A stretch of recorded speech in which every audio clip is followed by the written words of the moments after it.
Thank you, Madam Chair. I'm really pleased that we're considering this legislation today. It will take huge strides towards improving our nation's workforce development programs, which we all refer to as WIOA.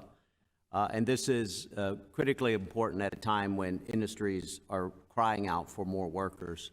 One particular provision of this bill that is particularly important to my constituents is the measure that streamlines the eligible training provider list, or ETPL, which training providers must apply for in order to access the WIOA system.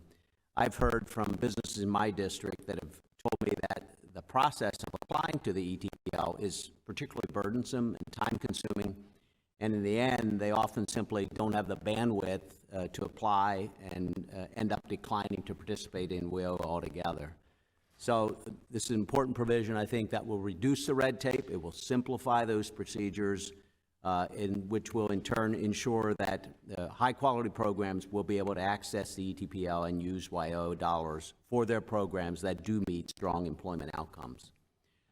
And then several other provisions that have been important to me that I've worked on that are included in this legislation. I'm grateful for that. One is significant portions of my bipartisan bill I've been working on with other members to codify the reentry program were included in the text of this legislation. This program provides grants to promote and assist those exiting the justice system as they seek a job and reenter our communities.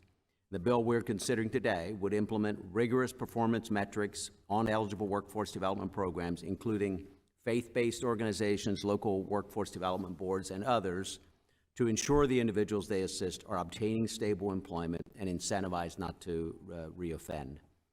My provisions are not creating a new program, but rather they are reasserting congressional oversight over the reentry program that has existed outside of statute. In this way, our body will be able to enforce outcomes metrics and help build a stable workforce pipeline for those exiting the justice system. And then the final point I'd like to bring up is we're also including a piece of legislation in this bill that I was co-honored to lead with my friend from Texas, Congressman Moran, which extends eligibility for individualized training accounts to in-school youth.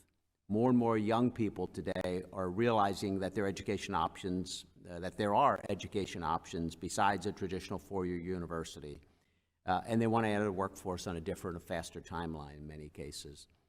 If they are otherwise eligible for WIO programs, young people that are still in school should have access to these ITAAs that allow them to receive workforce development training, take steps towards their future career in in-demand industries.